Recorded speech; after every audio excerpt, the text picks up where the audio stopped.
Le dépistage de la mammographie qui a été arrêté internationalement pendant 8 semaines, de façon collégiale, tout le monde a arrêté de faire des dépistages de cancer du sein. Il est très important de le reprendre.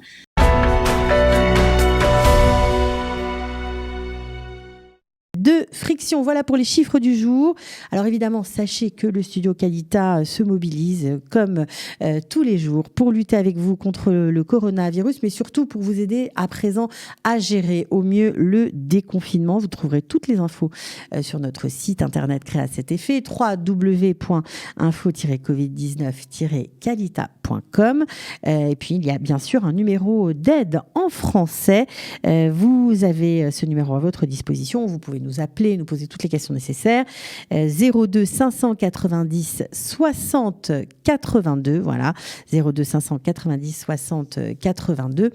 Et quant à nous, eh bien, nous allons continuer notre programme avec plusieurs invités ce matin, un médecin comme chaque jour, et puis des projets que nous allons vous présenter. Et puis une petite surprise à la fin de l'émission. Restez avec nous si vous aimez Chalva. Eh bien, Anaëlle sera à notre micro. Mais pour commencer cette matinale, c'est Sandra Bensoussan qui est radiologue, qui vit en Israël, qui travaille au sein de l'hôpital Ichilov. Alors, on est ravis de l'accueillir. Je crois qu'elle est avec nous. Je crois qu'elle nous entend. Bonjour Sandra. Vous m'entendez ? On vous entend, on vous voit. Bonjour. Voilà. Donc, merci d'avoir accepté de répondre à nos questions. Alors, vous êtes spécialisée en radiologie de l'imagerie de la femme, notamment tout ce qui concerne la cancérologie, les mammographies. Est-ce que vous avez continué à travailler malgré les mises en garde ? Est-ce que vous avez continué à travailler pendant le Covid-19, pendant cette crise du Covid-19 ? Oui.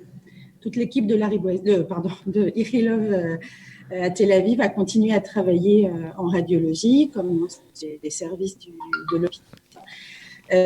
On a bien sûr été adaptés. On a été séparés en 3 équipes de couleurs différentes et on ne s'est jamais rencontrés, ce depuis mi-mars à peu près. On était en couleurs séparées et chacun avait son travail, de l'infirmière secrétaire aux mains. On était tous ensemble, mais jamais avec les autres. Alors, jamais avec les autres. On a continué à travailler sous forme de 12 heures de garde, de 7h à 7h, et le reste du temps, on était en télétravail. On nous a installé très rapidement, en quelques jours, des tachanot avoda, donc l'équivalent de notre interface de travail à l'hôpital, chacun à domicile.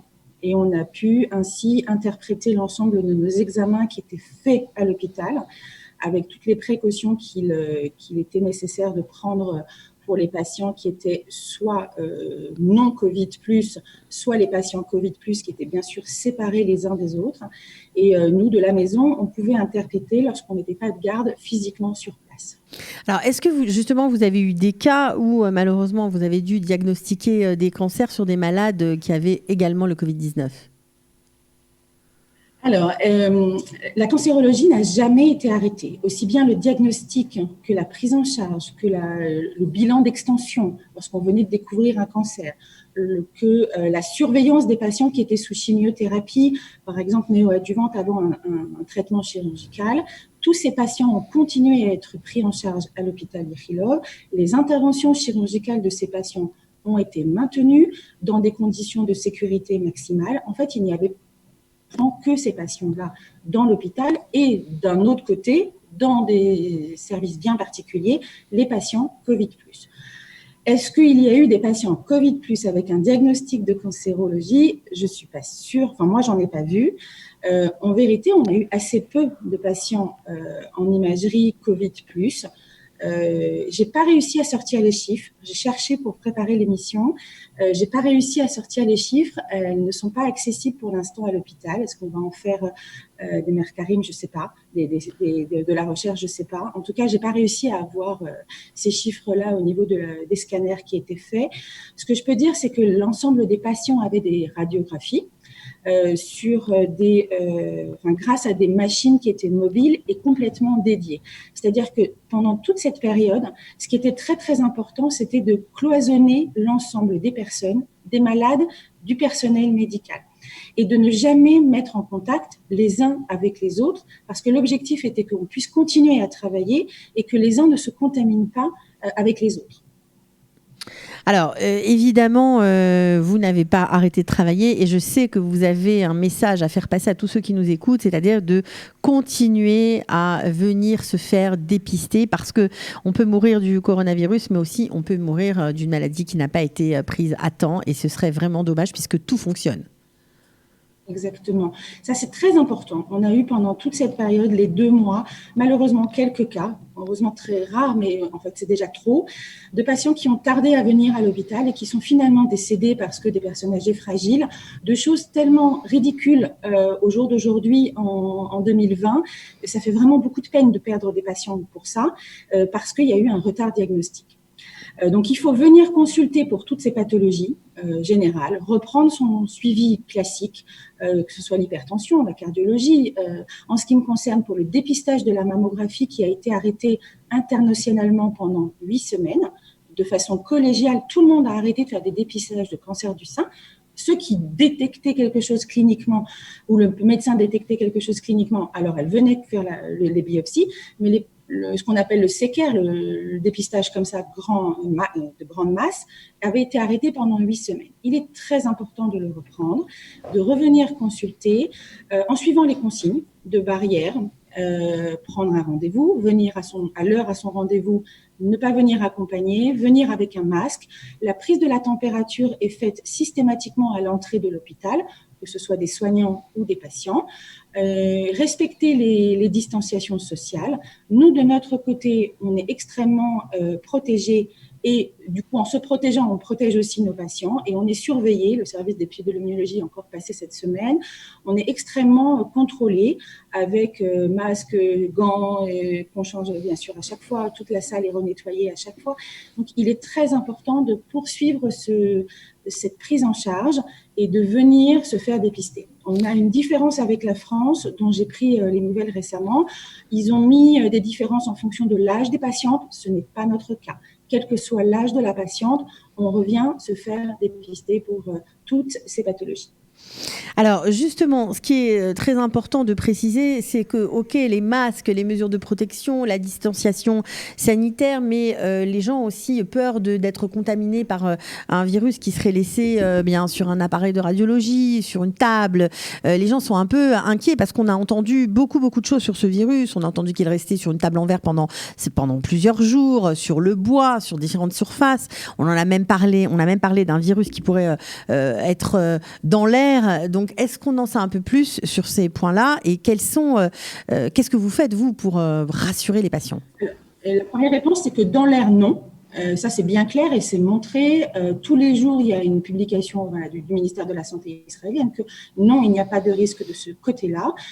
Sur les surfaces, on a été, alors ça vraiment pour le coup, on peut tirer son chapeau à Israël, on a été mis tout de suite à la page. On utilisait déjà toutes sortes de produits, de lingettes pour nettoyer, pour désinfecter, et ça, même en dehors du coronavirus. Maintenant, dans cette période-là particulière, les produits ont été retestés. On a utilisé des produits on a multiplié du matériel pour pouvoir nettoyer. On a utilisé des choses plus simples, plutôt du style lingette maintenant, parce que c'est plus facile à utiliser que un spray sur lequel on nettoie avec du papier.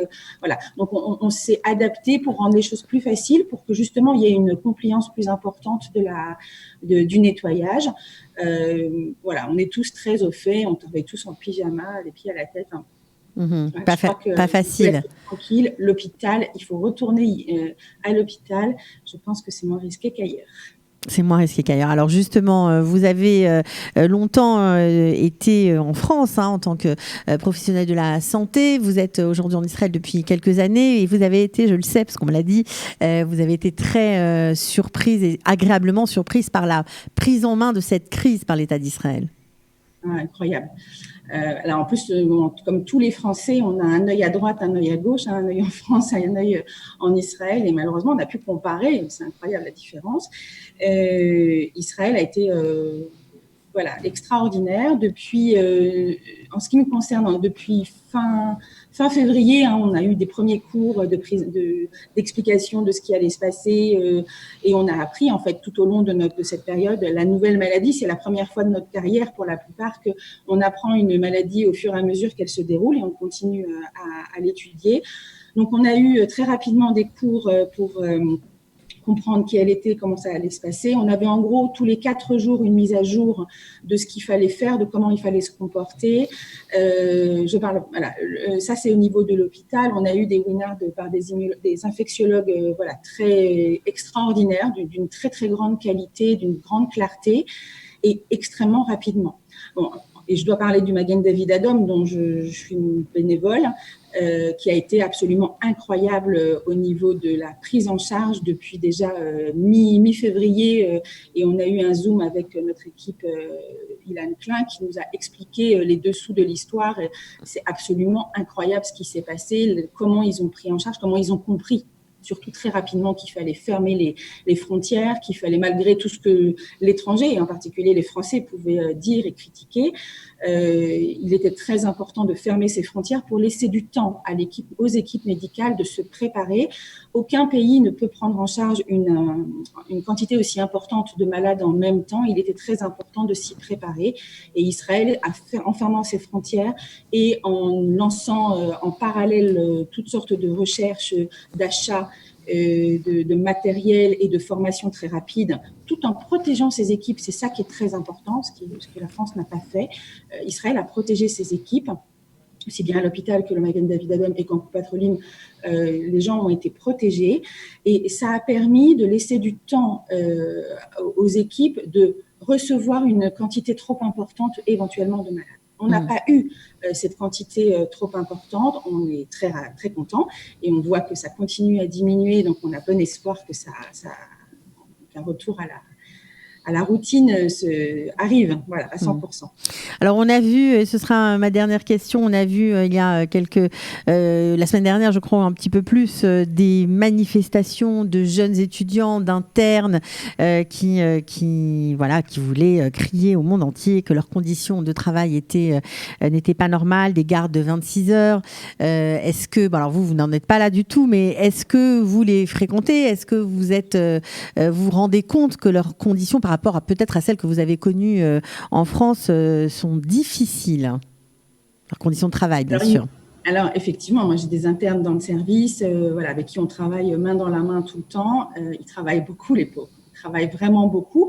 Ils travaillent plus qu'en France, je ne suis pas sûre. D'accord. Ils me posent la question souvent quelles étaient les conditions en France. Quand moi, j'ai fait mon internat, on n'avait pas de repos de sécurité.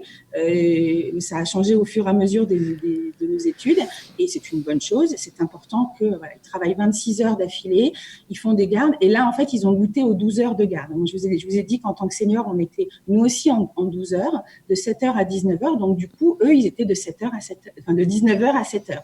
Donc, ils ont goûté aussi à cette diminution de la quantité de travail.